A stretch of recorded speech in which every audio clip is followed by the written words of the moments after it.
Bonjour, bon alors, on va continuer notre leçon. Aujourd'hui, ce sujet est l'adverbe et l'adjectif dans le contexte kompleks. Kita mempelajari kata sifat dan kata keterangan yang cukup kompleks ya. Bisa pendekatannya ke kata keterangan atau ke kata sifat. Tapi di sini saya membawakannya pendekatan dengan kata keterangan karena kita sudah membahas kata sifat dengan versi-versi yang menyertainya, tetapi saat ini ada beberapa kata keterangan yang dikenai oleh kata sifat dan bagaimana versinya. Yang pertama adalah perbandingan kata keterangan diikuti oleh kata benda. Di pelajaran sebelumnya adalah penggunaan kata keterangan yang diikuti oleh kata sifat. Di sini penggunaan kata keterangan yang diikuti oleh kata benda. Bagaimana kalau kata keterangannya diikuti oleh kata benda? Cara makanya bagaimana? Begini. Kalau kata keterangan yang diikuti oleh kata sifat, kita menggunakan umumnya plus ke. Tetapi kalau digunakan untuk kata benda atau diikuti oleh kata benda, kita memakai umumnya plus de. Plus titik-titik de dengan artinya lebih banyak titik-titik daripada yang bersifat superlatif. J'ai plus de livres que lui. Saya mempunyai lebih banyak buku daripada dia. Elle a plus d'argent que moi. Dia mempunyai lebih banyak uang daripada saya. Terus kalau sama banyaknya gimana? Di dalam adverb sebelumnya kita ketahui penggunaan muang. Muang itu ada. Kalau di sini bagaimana? Kalau untuk kata keterangan yang diikuti oleh kata benda. Jadi kalau muang itu tetap harus memakai de. Kalau diikuti oleh kata sifat menggunakan ke. Tapi diikuti oleh kata benda menggunakan de. Muang de artinya penerjemahannya secara sederhana adalah lebih sedikit titik-titik daripada. Apabila kamu ingin membuat kalimat penerjemahan yang menggunakan kata lebih sedikit daripada, pergunakanlah muang de. Yang dimana konteksnya sama, kita hanya merubah kata keterangannya saja.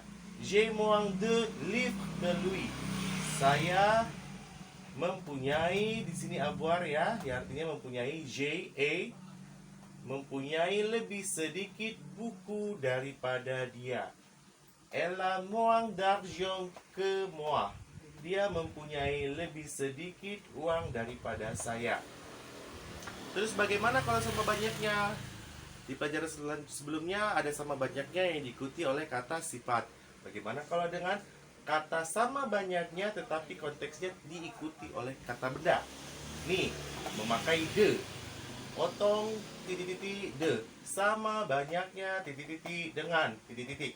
Jadi kalau kamu ingin membuat penerjemahan atau sebuah tulisan di mana kosakatanya ada kata sama banyaknya titik-titik dengan, maka kamu menggunakan ekspresi kata keterangan otong titik-titik de. J'ai autant de livres que lui. Artinya saya mempunyai sama banyak buku, sama banyaknya buku dengan dia. Elle a autant d'argent que moi. Dia mempunyai sama banyaknya uang dengan saya. Nah, dengan catatan dalam bentuk otong de ini kata bendanya tidak jamak. Ini jamak, ini jamak, ini jamak, ini jamak untuk plus de dan moins de, tetapi untuk otong de kata bendanya tidak jamak. Kenapa tidak jamak? Begitu peraturan Indonesia. Untuk rumusnya dijadikan satu sujet verbe plus adverb yang diikuti dengan de, ditambahkan kata benda, ditambahkan ke, ya, ke tetap ada ke yang menyatakan dengan, daripada. Plus objek atau komplement. Objeknya di sini dipakai moi atau lui, atau kita menggunakan objeknya dalam bentuk komplement Julie adverb. Ini dalam bentuk objek, ya. Dalam artiannya saya menjadi dia, dia menjadi dia dalam bentuk objeknya bagaimana. Untuk kalimat keterangan langsung dan tidak langsung, kata langsung, kalimat tidak langsung, dan kata kalimat langsung, ya.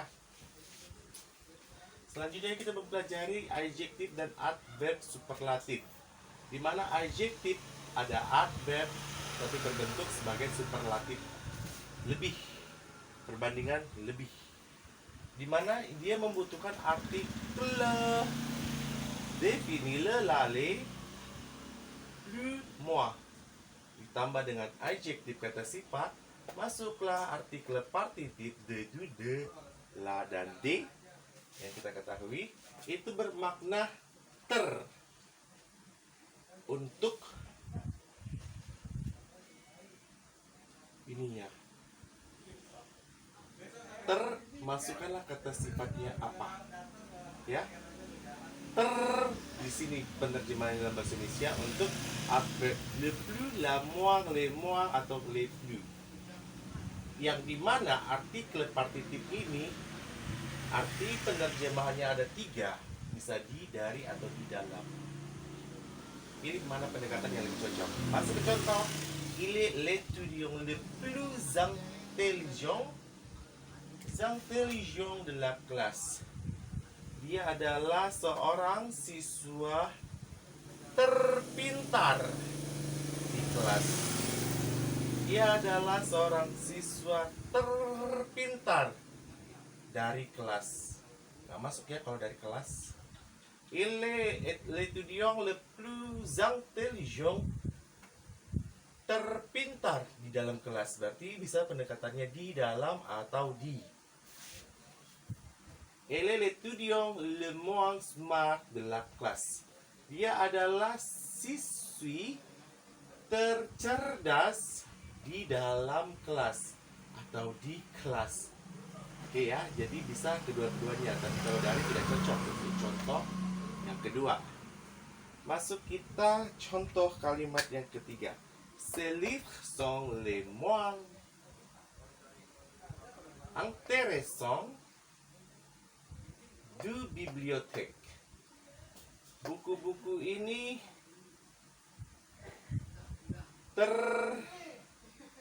menarik. Nggak bisa ya masukkan termenarik. Kita masukkan kurang menarik, lebih enak ya. Berarti selain ter, kita dapat menerjemahkannya untuk adverbnya adalah kata kurang yang boleh dipakai atau tidak. Buku-buku ini kurang menarik dari perpustakaan.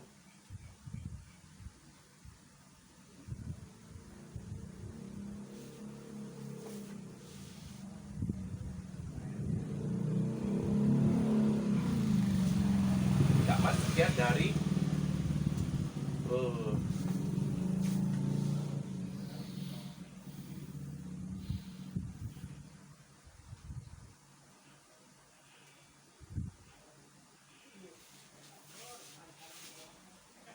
Oke, konteks dari ada tapi dia sedikit berbeda ya. Mungkin di sini menggunakan keterangannya itu dari semuanya, kan bisa ya. Di dalam semuanya nggak masuk, di semuanya nggak masuk. Jadi konteks menggunakan dari ini kalau kita mau menutup dia di kata keterangan tempat pada keterangan cara, semuanya, kan gitu ya, kan bisa dari semuanya. Ces livres sont les moins intéressants de tous. Selesai. Buku-buku ini kurang menarik dari semuanya. Ini kata bendanya pria, berarti de tous. Loh, artikel partitifnya nggak ada? Ya nggak ada, karena tus ini tidak ada artikel ininya. Ya, dia merupakan keterangan. Dia bukan kata benda. Jadi kalau kita memakai dari, kita bisa menggunakan de tout, atau de tous. Ya. Tout, tous. Nggak ada tus ya, berarti yang ada de tu, de tut, sama de tut. Ada 3, de tut, atau bentuk jamaknya tinggal tambahkan s. Kalau untuk maskulang dan maskulang jamaknya sama untuk penulisannya. Selanjutnya kita melihat posisi kata benda pada superlatif. Di sini penggunaan kata benda yang diikuti oleh adverb. Kata bendanya di mana? Kata bendanya di mana? Di sini kata bendanya, di sini kata benda, di sini kata bendanya. Di sini kata benda, kata benda. Penggunaan kata benda untuk perbandingan pada adverb. Di sini ada posisi kata benda yang penggunaannya pada adverb untuk fungsi superlatif. Cara lainnya yang menyatakan superlatif. Contohnya adalah ini, elle est la plus belle. Elle est la plus belle fille de la classe. Di sini kata bendanya ya. Jadi dia lebih cantik. Dia seorang wanita yang lebih cantik di dalam kelas. Begitu penerjemahannya. Kalau kamu mengatakan yang lebih cantik atau lebih, ya, lebih atau yang lebih dalam bahasa Prancis untuk penggunaan superlatif. Selanjutnya ada 11-12 yang dimana di sini kita ketemu satu artikelnya, tetapi ada penggunaan 2 artikel. Ya, yang pertama menggunakan untuk adverb, yang pertama untuk kata benda nom atau, dan yang kedua adalah untuk adverb. Ada 2 penekanan artikelnya, tetapi jangan nyasar, ini adalah adverb bukan kata benda. Ya, karena dia menggunakan ini konsep adverb ini. Bon. Kalau di sini cuma 1, di sini ada 2, cuma melihat segitu aja. Sekilas aja bahwasanya 1 fungsi untuk kata benda dan 1 fungsinya lagi untuk kata keterangan. Elle est la fille la plus belle de la classe que j'ai vue. Yang menggunakan 2 yang begini, kelihatan 2 artikelnya, itu menggunakan konteks kalimat 1. Ya, kalimat 1 diapit oleh ke, masuk ke kalimat 2, di mana kalimat 2 itu berbentuk subjunktif kata kerjanya. Jadi kamu harus menguasai bagaimana konjugasi bentuk kata kerja pada perlakuan konjugasi subjunktif. Jadi di sini elle est la fille la plus belle de la classe que j'ai vue. Di mana arti ini dengan arti ini sama. Kalau ini ditutup dengan keterangan tempat, kalau ini ditutup dengan kalimat 2. Di mana kalimat 2-nya berbentuk subjunktif untuk kata kerjanya. Bon. Merci beaucoup d'avoir regardé cette vidéo. N'oubliez pas vous abonner la chaîne. Plus de vidéos de belajar bahasa Prancis. Pardonnez-moi. À plus tard.